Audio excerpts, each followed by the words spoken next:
Well, to be quite frank, postmodernity, I use quite a lot this term, but it was a stopgap concept for me, for the lack of anything better than that. Um, Postmodernity was a natural concept to accept when one realized, as I did, after the what I call the modernity trilogy, which I wrote, legislators and interpreters, modernity and the Holocaust, and then modernity and ambivalence. After that, I realized that the categories, which were quite useful in order to analyze the virtually all aspects of human life and human togetherness, say until 1960s, 1970s, are less and less applicable to the new kind of experience, which was emerging in 1970s and became quite clear, visible, tangible about 1990s. So it was not like that. That's one thing I understood, and I felt rather intuitively, but not understood yet at that time, that we need new categories, new concepts, new cognitive frame in order to analyze what's going on currently. And it's my understanding that the duty of sociology is to be engaged continually with the changing human experience, and as it changes, if sociology is to be of any use, it should supply categories, concepts, frames, which enable the recipients of sociological services to cope with their new experience, to understand it. So postmodernity meant, to me at that time, the concept of modernity conveyed one message. It is not like it used to be. It's different, right? Hence the post. But this concept had two very essential shortcomings from the very start. I said it was a stopgap concept, and only on this ground it was usable. But shortcomings were the following. First of all, it suggested wrongly that we are on the other side of modernity. Modernity ended. And that, of course, is a very misleading suggestion, because we have never been so modern as we are at the moment. And I think that modernity has reached the logical limits of its own development. So what we have now are the consequences of modernity's success in implementing its program. And the program was to obsessively, compulsively modernize everything around, make it better, improve on, and so on and so on. However, the difference was, and it's the only difference between what I provisionally call postmodernity and modernity, is that modernity melted the solids, the extant realities, in order to replace them with more solid realities than they were. The solids inherited from the previous era were resented not because they were solid. Solidity was okay, but they were not solid enough. So they had to be replaced by some artifices constructed according to the rules of reason, discovery of science, development of technology, which will be better because precisely they will supply more solid ground, more solid basis for human planning, for human organizing their life, and things like that. The elimination of contingency, elimination of accident, elimination of fate. Fate, the idea of fate stands for something unpredictable.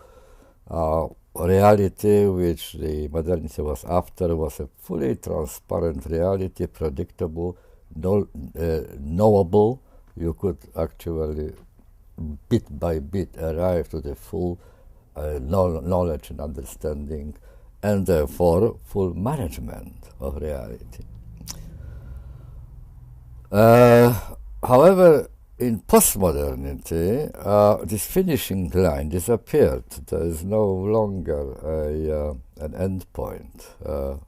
At some point, having modernized everything, we will arrive to the full modern life which won't require any further change. It will be a perfect society, and perfection, as everybody knows, is a state of affairs which can't be improved on. Every further change would be a change to the worse. So in this respect, modernity and postmodernity differ, but it doesn't mean that we stop being modern. On the contrary, we are more obsessively, compulsively modern than ever before. We modernize today what we modernized yesterday. We re-modernize. Postmodernity is modernizing itself continually. And the second shortcoming was that postmodernity is typically fully negative concept. Negative concept, it says what we are not already, sometimes excessively. It implies more difference than there is. But anyway, it limits itself to saying, well, we are not already like these moderns were, our grandfathers, great-grandfathers, and so on. But it doesn't contain any positive information. So what are the distinctive features of this reality we live in? Very widely what is suggested is that we should speak about late modernity instead of postmodernity. That is unwarranted in my view. We can speak about late Middle Ages because Middle Ages are finished.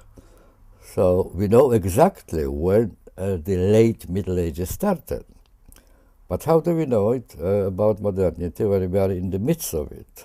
Perhaps my grandchildren will speak about this period here now as early modernity, because they will have better cognitive perspective. Retrospectively, they will understand what we can't understand. So it is unjustified concept, late modernity, on false pretenses in a sense, as if we had a cognitive perspective which we don't have.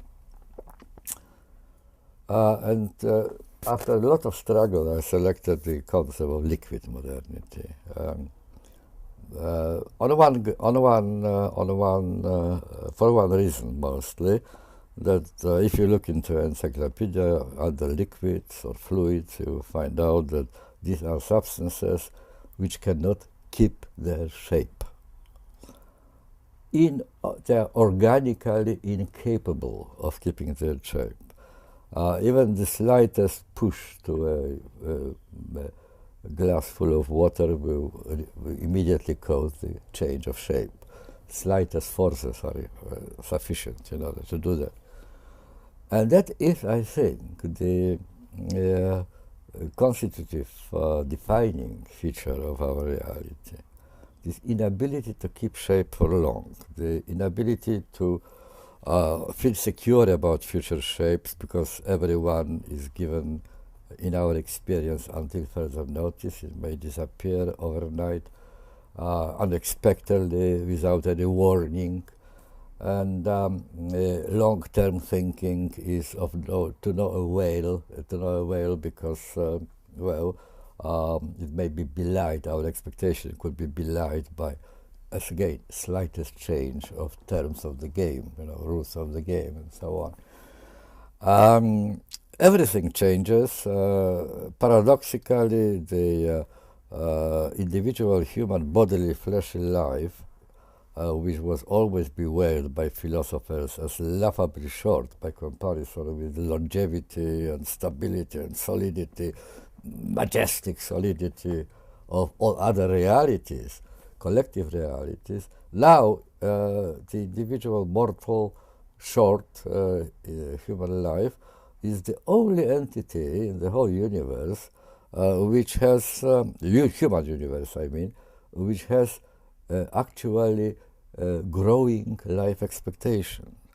because all other allegedly stable identities like political entities, companies which could be trusted because they will give you job for life, this sort of thing, human partnership, families, they all have shortening life expectancy. From one decade to another, the average length of marriage, for example, shrinks by half or something like that.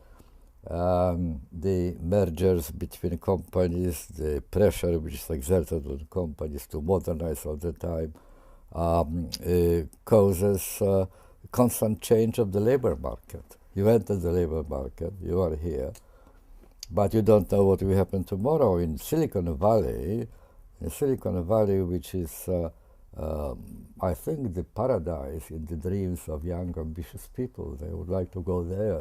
There's where action is. In Silicon Valley, the average employment is 8 months long. So people who go there have no idea what will happen to them next year.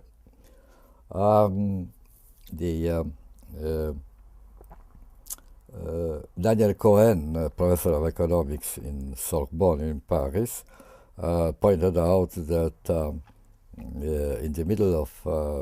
still in the middle of 20th century, when a young apprentice went to work for Ford or for Renault or Citroën or whatever, he could be pretty sure that he will spend his whole professional life there and will retire at the end of it in 40 years or something from the same place. Now people who go to work for Bill Gates, for example, who is the equivalent of Ford. Ford was the symbol of commercial success in that time, and Bill Gates is now. Those people who go to work for Bill Gates have no inkling what will happen to them next year, really. That's the difference. Fluid environment, which has enormous psychosociological consequences, really, for our reception of life. Life split into episodes and projects. 2-year long project is considered to be long-term project.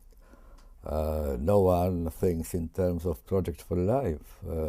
What I would like to do when I will be 40 years older than I am today, things like that.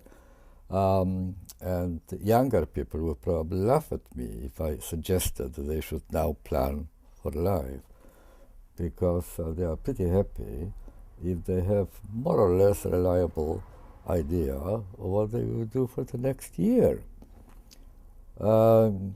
And hence the reticence, which is so visible today among people to commit themselves for the long term.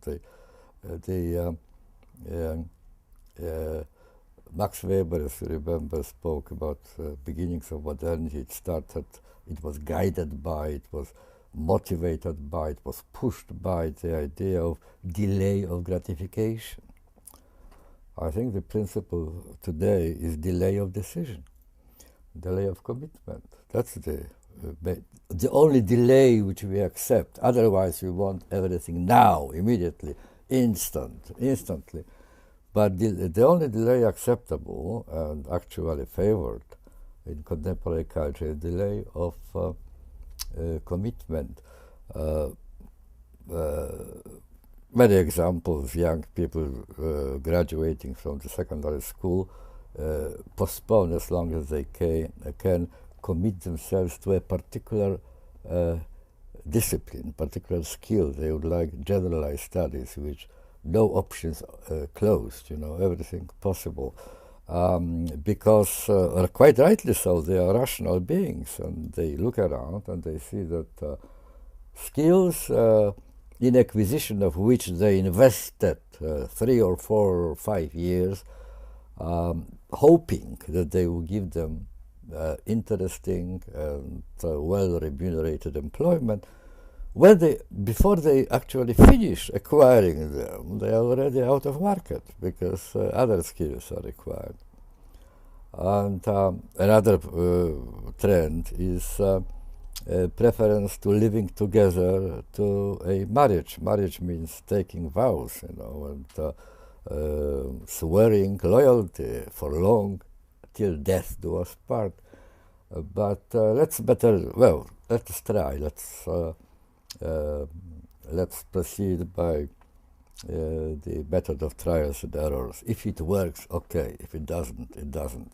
But if you assume from the very beginning that if it doesn't work, then you can always cut it out, then you don't make really an effort to negotiate the differences, to strike a compromise, to find mutual understanding, because that takes a lot of effort and energy. And what for? Consumer society, which is, of course, a very important aspect of liquid modernity, groomed us to expect that if you are dissatisfied with a commodity, we just return it to the shop and exchange it, or throw it away to the dustbin, the rubbish heap. So why relations between human beings should be different? If your partner doesn't fit your expectation, replace it. That's the I have developed in the most recent book the distinction between productivist syndrome and consumerist syndrome. There are two different attitudes toward life. Productivist syndrome, which was the dominant one when I was a young person,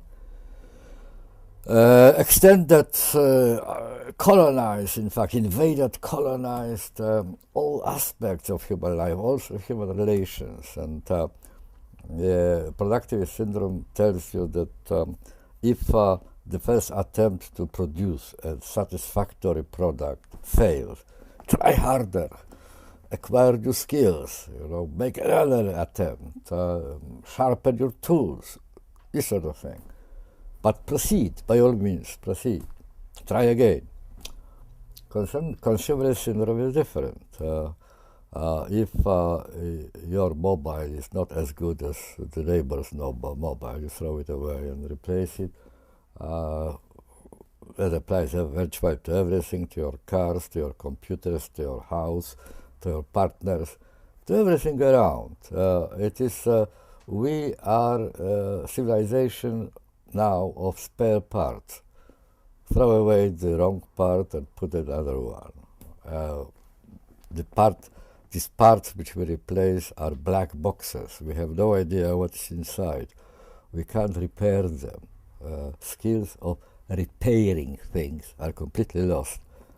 You invite to your home even a very skillful craftsman, but if something is wrong with your appliances which you want him to repair, he will simply go to the shop and buy the replacement. He won't be able to repair it himself. So it is the whole complex. I am telling you about that in a very scattering way, because virtually every aspect of life is affected, but it all amounts to very much the same. We were modernizers in the traditional modernity by choice. Now we are modernizers by necessity. We have no other choice. The need to compulsively, daily, all the time modernizing is itself not a matter of choice any longer, because of fluidity of an environment.